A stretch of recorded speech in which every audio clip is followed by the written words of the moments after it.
한국의 많은 가정에서 벌어지는 씁쓸한 현실이 있습니다.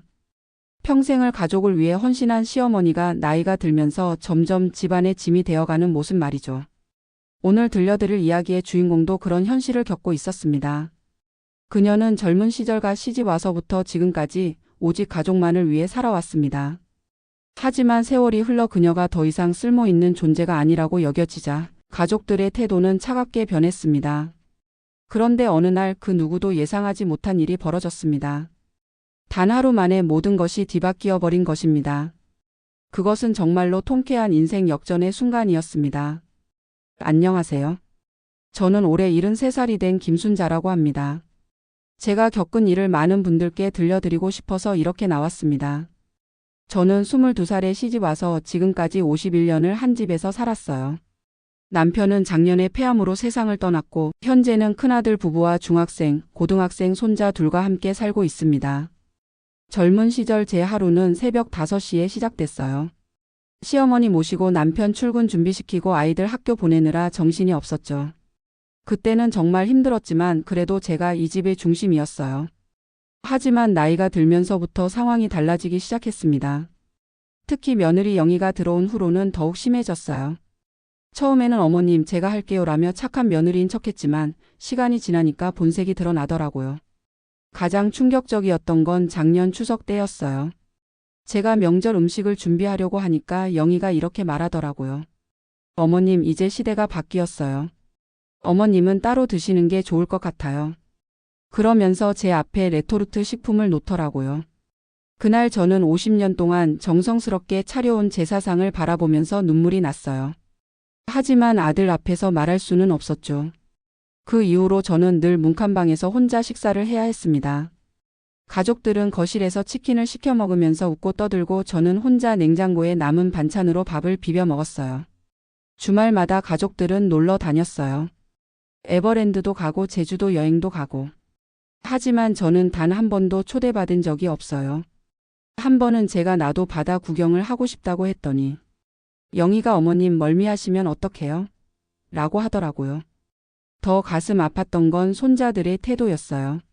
어렸을 때는 할머니 사랑해라며 제 품에 안겼던 아이들이 중고등학생이 되니까 저를 투명인간 취급하더라고요. 작년 겨울에는 정말 절망적인 일이 있었어요. 제가 감기에 걸려서 며칠 동안 앓아 누웠는데 가족들은 아무도 신경 쓰지 않더라고요. 그래서 제가 병원 좀 갔다 올게요 라고 했더니 택시 타고 혼자 다녀오세요 라는 대답이 돌아왔어요. 그런 일들이 반복되면서 저는 점점 더 위축됐어요. 이런 식으로 살다가 죽는 건가 싶었어요. 그러던 지난 3월의 어느 날이었어요. 장롱 정리를 하다가 남편이 쓰던 낡은 가방을 발견했는데 그 안에 이상한 서류들이 들어 있었어요. 부동산 관련 서류 같았는데 주소를 보니까 강남구 역삼동이더라고요. 자세히 보니까 남편 이름으로 된 건물 등기부등본이었어요. 언제 이런 걸 샀는지 전혀 모르겠더라고요. 그래서 둘째 아들한테 전화를 했어요. 얘야, 내 아버지가 강남에 건물을 가지고 있었던 것 같은데 알고 있었니? 둘째도 깜짝 놀라더라고요. 다음 날 둘째와 함께 부동산 중개업소를 찾아갔어요. 중개사가 서류를 보더니 눈을 휘둥그렇게 뜨면서 어머님, 이거 대박이에요. 라고 소리치더라고요. 그 건물이 지금은 역삼동 한복판에 6층짜리 상가 건물이 되어 있다는 거예요. 중개사 말로는 현재 시세가 60억 원 정도 된다고 하더라고요. 저는 그 말을 듣고 의자에서 떨어질 뻔했어요. 그 소식이 알려지자마자 상황이 완전히 바뀌었어요. 평소에 저를 무시하던 가족들이 갑자기 180도 달라진 거예요. 가장 먼저 달라진 건 영희였어요. 그날 오후에 회사에서 조퇴까지 하고 급히 집으로 달려왔어요. 그리고는 제 앞에 무릎을 꿇고 앉더니 어머님 정말 죄송해요. 제가 그동안 잘못했어요 라면서 눈물을 뚝뚝 흘리더라고요. 큰아들도 마찬가지였어요. 엄마 진짜 대단해요. 아버지가 그런 안목을 가지고 계셨다니 하면서 제 손을 꼭 잡더라고요. 손자들은 더 가관이었어요. 할머니, 대박. 할머니가 완전 부자네요. 라면서 제 주위를 맴돌더라고요. 더 웃긴 건 그 다음 날부터였어요. 영희가 갑자기 제 방을 정리해 주겠다면서 들어오더니 어머님, 안방을 어머님께 드릴게요 라고 하더라고요. 식사 시간도 완전히 달라졌어요. 어머님, 가족들과 함께 식탁에서 드셔야 조라면서 저를 거실로 모셔왔어요. 그리고 제가 좋아하는 갈비찜, 잡채, 전복죽까지 특별히 준비해서 어머님 많이 드세요라고 하더라고요. 주말에는 더 대단했어요. 어머님, 우리 가족 여행 같이 가실래요? 라면서 제주도 여행을 제안하더라고요. 그동안 한 번도 들어본 적 없던 말이었죠. 저는 속으로는 배꼽이 빠질 정도로 우스웠지만 겉으로는 태연하게 그래, 좋다라고 대답했어요. 그랬더니 온 가족이 저를 모시고 5성급 호텔까지 예약해서 제주도를 다녀왔어요. 둘째, 셋째도 연락이 왔어요. 평소에는 명절에도 얼굴 보기 힘들던 녀석들이 갑자기 어머니 요즘 어떻게 지내세요? 라면서 자주 안부를 묻더라고요. 하지만 저는 이 모든 변화들을 지켜보면서 마음이 복잡했어요. 한편으로는 통쾌하기도 했어요. 그동안 나를 그렇게 무시하더니 이제 보니까 어떠냐? 하는 생각이 들면서 속이 시원했거든요. 그래서 저는 며칠 동안 깊이 생각해 봤어요. 이 상황을 어떻게 활용할지 말이에요. 그리고 결론을 내렸어요. 이왕 이렇게 된 거 제대로 해보자고요. 일주일 후 저는 가족회의를 소집했어요. 그동안 저를 빼고 중요한 결정을 내리던 가족들을 모두 거실에 앉혀놓고 말했어요. 얘들아, 엄마가 할 말이 있다. 이 건물 말이야 엄마가 직접 관리할 거다. 그리고 임대료도 엄마가 직접 받을 거고.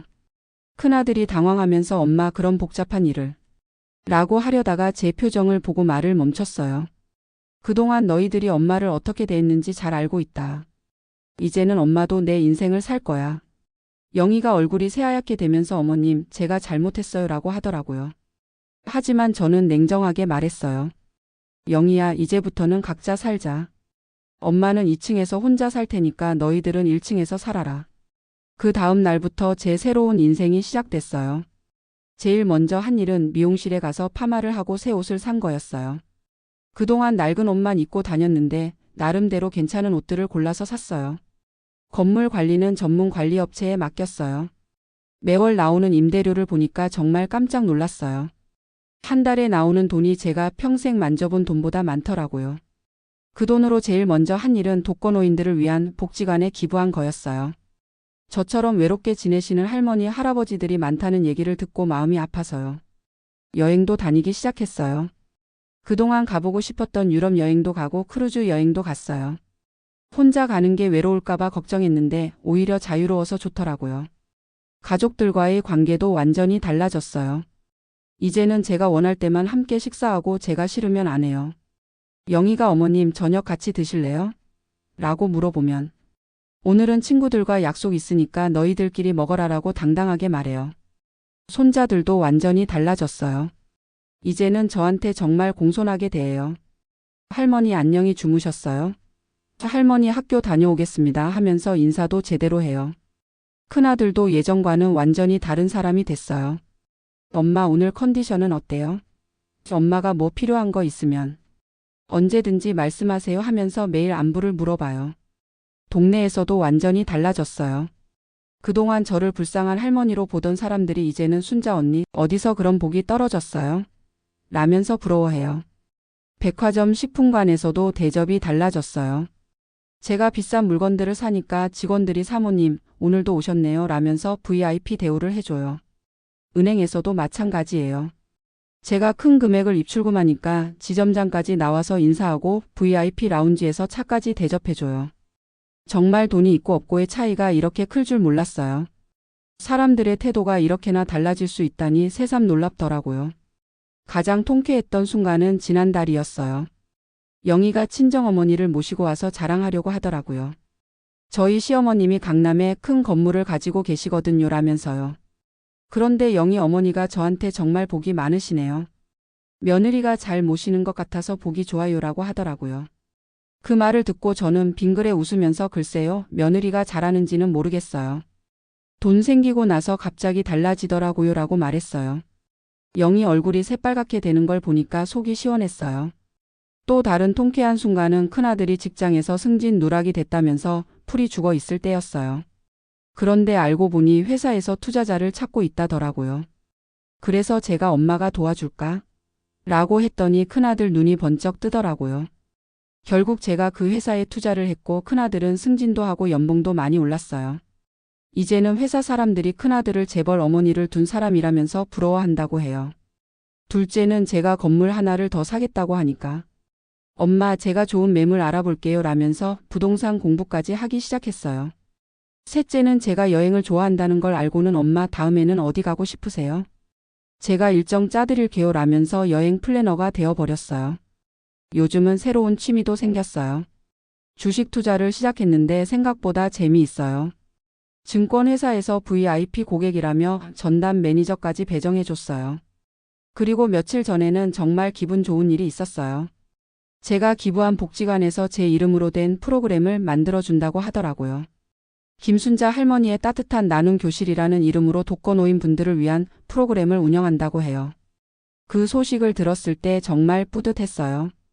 제 이름이 이렇게 의미 있는 일에 쓰인다니 꿈만 같았거든요. 얼마 전에는 제가 어렸을 때 배우고 싶었던 피아노를 배우기 시작했어요. 70이 넘어서 피아노를 배운다니 처음에는 주위에서 말리기도 했는데 이제는 간단한 동요 정도는 칠 수 있게 됐어요. 손자들이 할머니 피아노 진짜 잘 치세요. 라면서 박수를 쳐주는데 그때 정말 행복해요. 지난주에는 정말 재미있는 일이 있었어요. 영희가 친구들과 모임이 있다면서 어머님 집에 친구들이 와도 될까요? 라고 조심스럽게 물어보더라고요.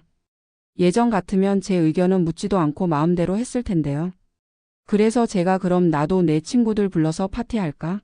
라고 했더니 영희가 네네 좋은 생각이에요. 라면서 오히려 더 좋아하더라고요. 그리고는 비싼 과일과 케이크까지 준비해서 제 친구들을 대접했어요. 더욱 통쾌했던 건 동네 아줌마들을 만났을 때였어요. 그동안 저를 불쌍한 시어머니로만 봤던 사람들이 갑자기 순자 언니 요즘 너무 좋아 보여요 라면서 부러워하더라고요. 특히 영희와 비슷한 나이의 한 아줌마가 우리도 시어머니 잘 모셔야겠네요. 혹시 몰라서라고 농담 반 진담 반으로 말하는 걸 들었을 때는 정말 웃겠더라고요. 영희의 변화는 정말 극적이에요. 이제는 제가 뭘 하든 칭찬부터 해요. 제가 새로운 옷을 입으면 어머님 정말 젊어 보이세요. 제가 머리를 하고 오면 어머님 헤어스타일 너무 멋져요. 심지어는 제가 요가를 배운다고 하니까 어머님 정말 대단하세요. 저도 배워보고 싶어요. 같이 해도 될까요? 라면서 함께 등록했어요. 하지만 저는 그들이 진심으로 변했다고 생각하지는 않아요. 아직도 그들의 눈빛에서는 계산적인 무언가를 느낄 수 있거든요. 하지만 상관없어요. 적어도 이제는 제가 무시당하지는 않으니까요. 이제 저는 정말 당당하게 살고 있어요. 그동안 눈치 보며 살았던 게 바보 같아요. 제 돈으로 제가 하고 싶은 일을 하면서 사니까 이렇게 행복할 수가 없어요. 요즘은 새로운 꿈도 생겼어요. 제가 경험한 일들을 책으로 써보고 싶어요. 저처럼 가족들한테 무시당하며 살고 있는 노인분들한테 희망을 주고 싶거든요. 그리고 나중에는 노인분들을 위한 카페나 문화공간 같은 것도 만들어보고 싶어요. 저처럼 외롭게 지내시는 분들이 편하게 와서 차도 마시고 대화도 나누실 수 있는 공간 말이에요. 이제는 정말 당당하게 말할 수 있어요. 나는 내 가치를 아는 사람이다라고요. 비록 늦게 깨달았지만 제가 얼마나 소중한 사람인지 이제야 알겠어요. 마지막으로 이 이야기를 듣고 계신 모든 분들께 말씀드리고 싶어요. 인생은 정말 언제 어떻게 바뀔지 모르는 거예요. 지금 힘들고 외롭더라도 포기하지 마세요. 그리고 가족들에게 무시당하고 계신 분들께는 이렇게 말씀드리고 싶어요. 여러분의 가치는 다른 사람들의 인정으로 결정되는 게 아니에요. 여러분 자신이 얼마나 소중한 사람인지 잊지 마세요. 저는 이제 진짜 행복합니다.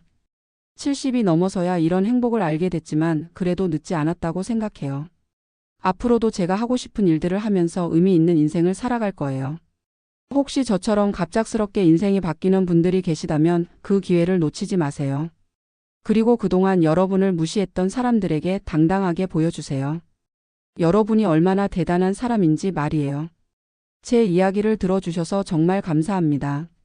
모든 분들이 저처럼 행복하고 당당한 인생을 사시길 진심으로 바랍니다.